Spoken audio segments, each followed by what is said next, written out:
नमस्कार मेरे प्रिय दोस्त। आज हम बात करेंगे कि हमारे हर श्वास को काल खा जाते हैं। यह सृष्टि में 4 योनियों का विभाजन किया है। जैसे अंडज यानी जो जीव अंडे में से प्रकट होता है, स्वेदज यानी जो जीव पानी में और पसीने में से प्रकट होता है, उद्भिज यानी जो जीव पृथ्वी में से यानी धरती में से प्रकट होते हैं, औरज यानी जो जीव और यानी पर्दा में से प्रकट होते हैं, जैसे मनुष्य और प्राणी। और हर एक योनि में 21 लाख जीव की रचना की गई है, तो कुल मिला के 84 लाख योनि बनती है। और हर जीवात्मा का जीवन श्वासों पर टिका है। हर मनुष्य 24 घंटे में 21,000 से लेकर 23,000 श्वास भीतर लेते हैं और बाहर छोड़ते हैं।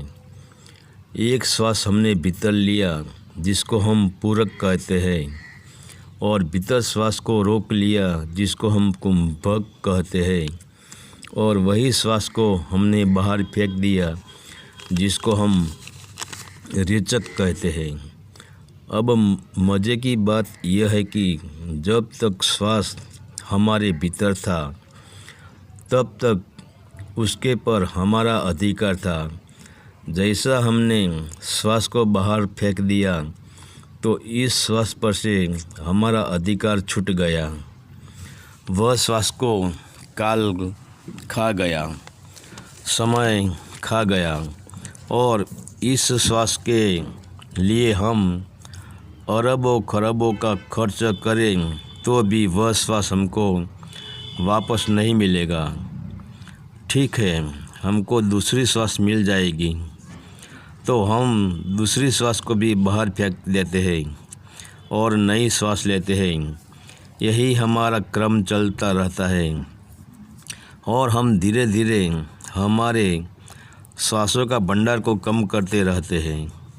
और एक दिन ऐसा आता है कि हमारे पास श्वास बचती ही नहीं। श्वास का पूरा भंडार हमने बाहर फेंक दिया है। तब हमको पता चलता है कि श्वास क्या है। ऐसा तो है नहीं। जब हमारा जन्म हुआ तब परमात्मा ने हमको सर्टी लेकर यहाँ भेज दिया कि ये ले सर्टी, इसमें तेरी 80 साल की आयु लिखी है। हम 24 घंटे में कम से कम 21,000 श्वास लेते हैं और छोड़ते हैं। तो यूँ समझो कि हमारा श्वास का भंडार में से इतना श्वास कम हुआ और हमारी आयु में से एक दिन कम हुआ, यानी मृत्यु की और हमने एक दिन की यात्रा की। और बड़ी मज़े की बात यह है कि यह मनुष्य जन्म हमको अकारण नहीं मिलता है। जैसे हमारे कोटि जन्म का पुण्य इकट्ठा होता है तब यह मनुष्य जन्म मिलता है। हमने 4 योनियों में जन्म ले लिया, 184 में घूम लिया, तो हमने क्या किया? जैसे हर प्राणी, पंछी, कीट जन्म लेते हैं, वह भी खाना खाते हैं, सो जाते हैं, पत्नी से मिलकर 2-4 बच्चे पैदा कर लेते हैं और मर जाते हैं। तो हम क्या करते हैं?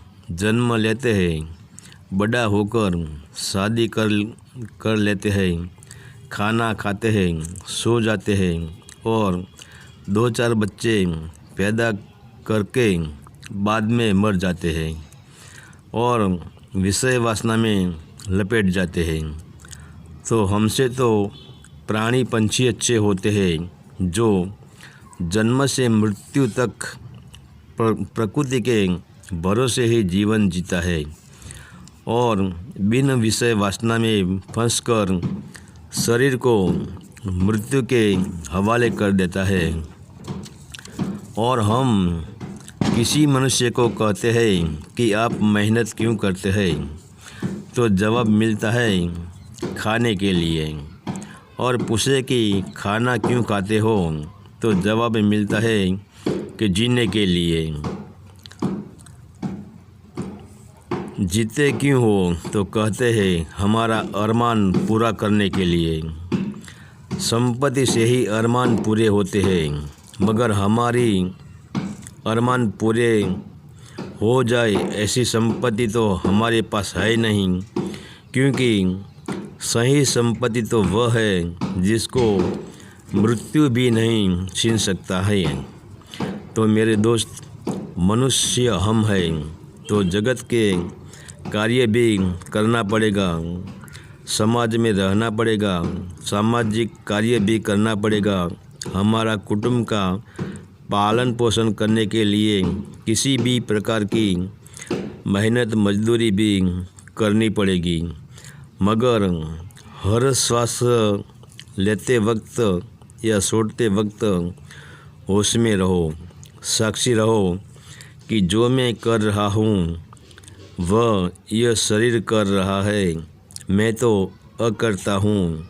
ऐसा करने से हमारा स्वास्थ्य काल पुरुष खा जाएगा, मृत्यु तो आ जाएगी, किंतु हमारी मृत्यु एक अवसर बन जाएगी।